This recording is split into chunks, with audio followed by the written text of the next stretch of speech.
આજે તો જવાનું હતું સિદ્ધપુરના મેળામાં। જય માતાજી મિત્રો, તો ફરી આપણે આવી ગયા છીએ એક નવા વ્લોગ સાથે। તો હું અને મિતભાઈ ચાલે બાઇક લઈને મામાના ઘરે જવા।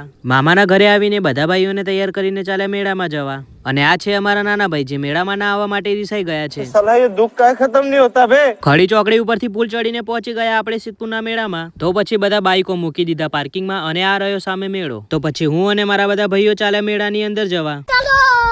અંદર આવીને મેં આ શું જોયું કે મોટી ચકડોળો બધી બંધ હતી ને નાની ચકડોળો ચાલુ હતી। અને અમારા ભાઈને તો ગાડીમાં બેસવું હતું। મોટો ગધાડા જેવો થયો, તારે હવે ના બેસાય।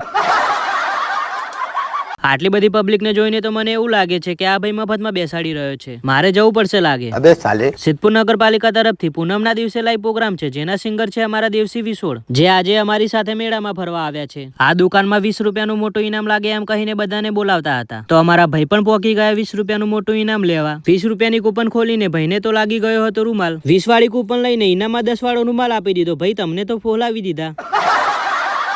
અને પછી બધા ભાઈઓ પહોંચી ગયા હીરાબા સરોવરે।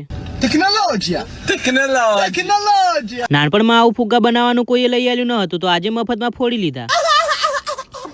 તો મેળામાંથી ચાલે પછી અમે ઘરે જવા। ધીસ ઇઝ ટેમ્પો, કોઈએ જોયો ના હોય તો જોઈ લેજો। આવી રીતે શેરડી ઘરે લઈ જવાની અમને પણ ઈચ્છા હતી, પણ પૈસા। તો લાઈક અને ફોલો કરી નાખો, મળીએ બીજા વ્લોગમાં।